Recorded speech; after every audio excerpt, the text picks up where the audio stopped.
Hello there. Thank you for taking the quiz. I wanted to come at you with your result. What emoji did you get? Wow. You, my friend, got the shooting star, or maybe like the golden star that you always wanted to get as a child, slash the medal, the achiever. Maybe it's like this medal over here. You want a badge? You are that shining star. Or we can call it a shooting star. But I want to be here with you because this was definitely a big part of my inner child too. So I see you, I get you. I also see all the beautiful, awesome parts of you. So let's dive in there. If you got the shooting star or the golden star or the medal, that means that you put 100% of you into all that you do.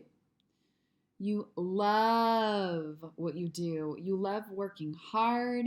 You love being in the spotlight and shining, but most likely only at the things that you do well.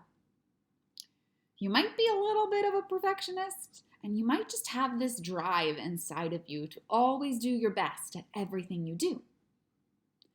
This might have started when you were a little one, and your inner child might still carry some of this need to be perfect and to always get it right.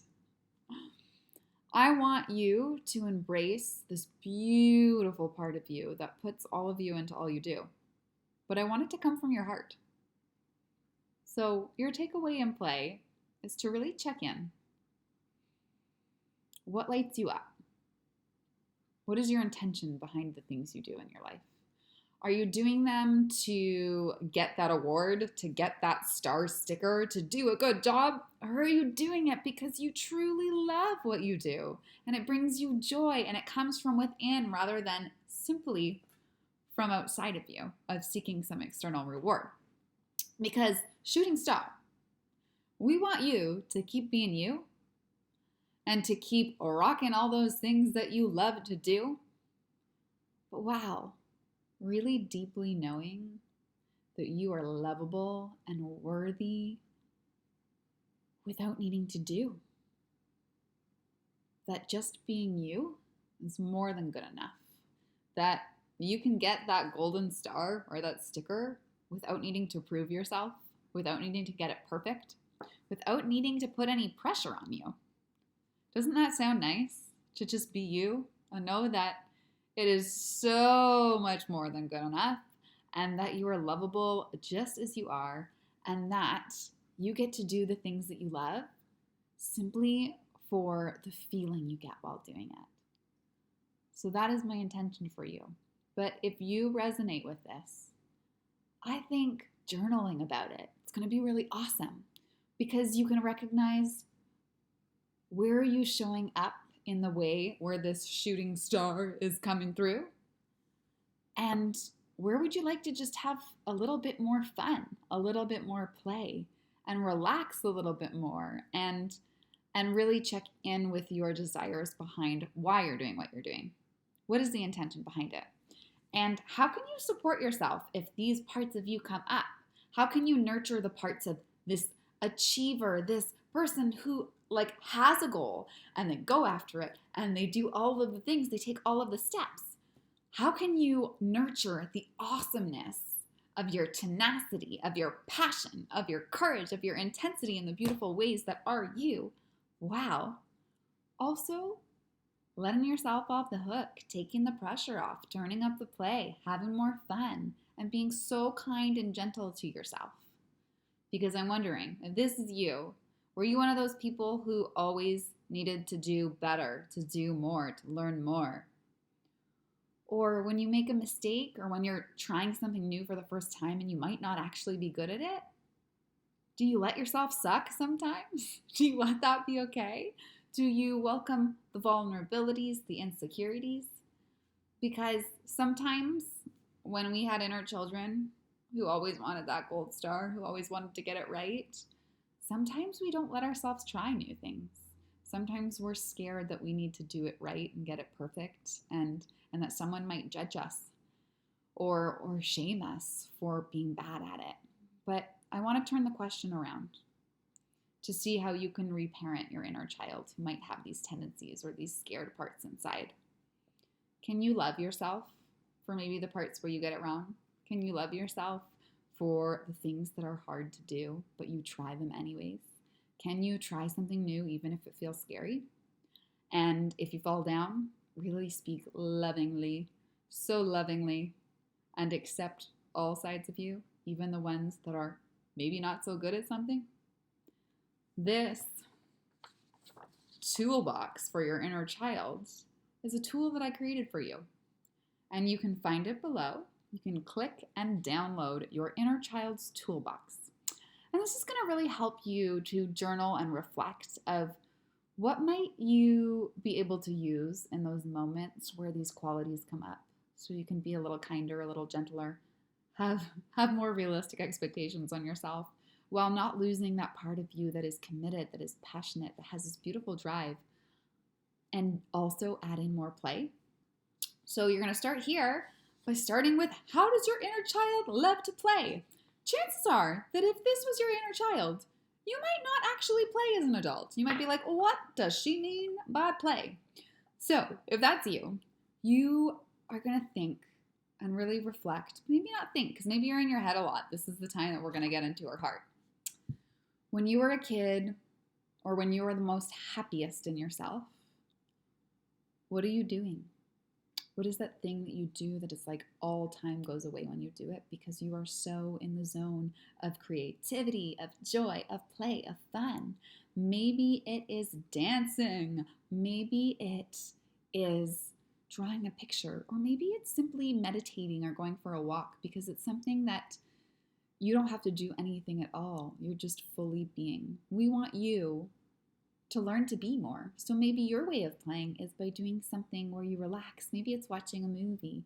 Maybe it is reading a book where the pure intention is just enjoyment. So I want you to figure out, how do you and how does your inner child, that part of you inside that might resonate with this, how do you like to play?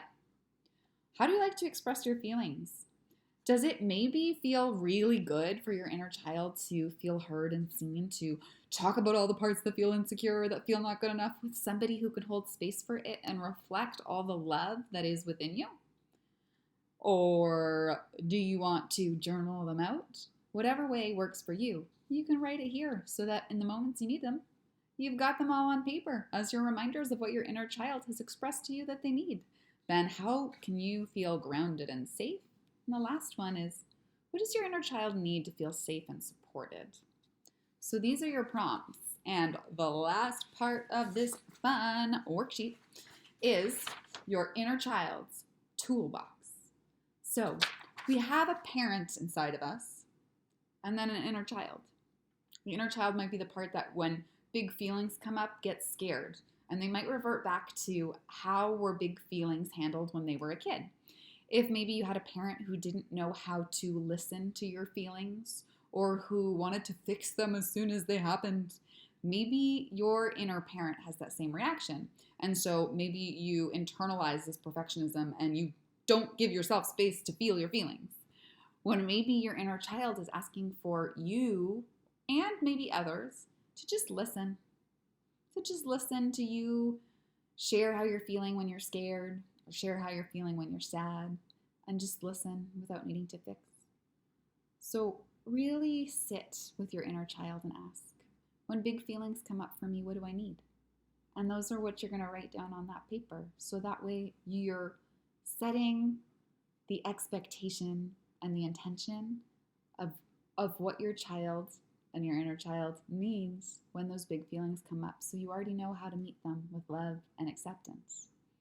And if you are looking for a little more support with that love and acceptance piece, with reparenting that inner child who might be feeling scared, who might be feeling overwhelmed, who might be feeling the need to be perfect all the time, and you also might be looking to add a little more play in your life, have a little less stress, and find some new ways to rewire your brain, really heal your body, to meet your feelings like they are your friend, and to create massive shifts in your life.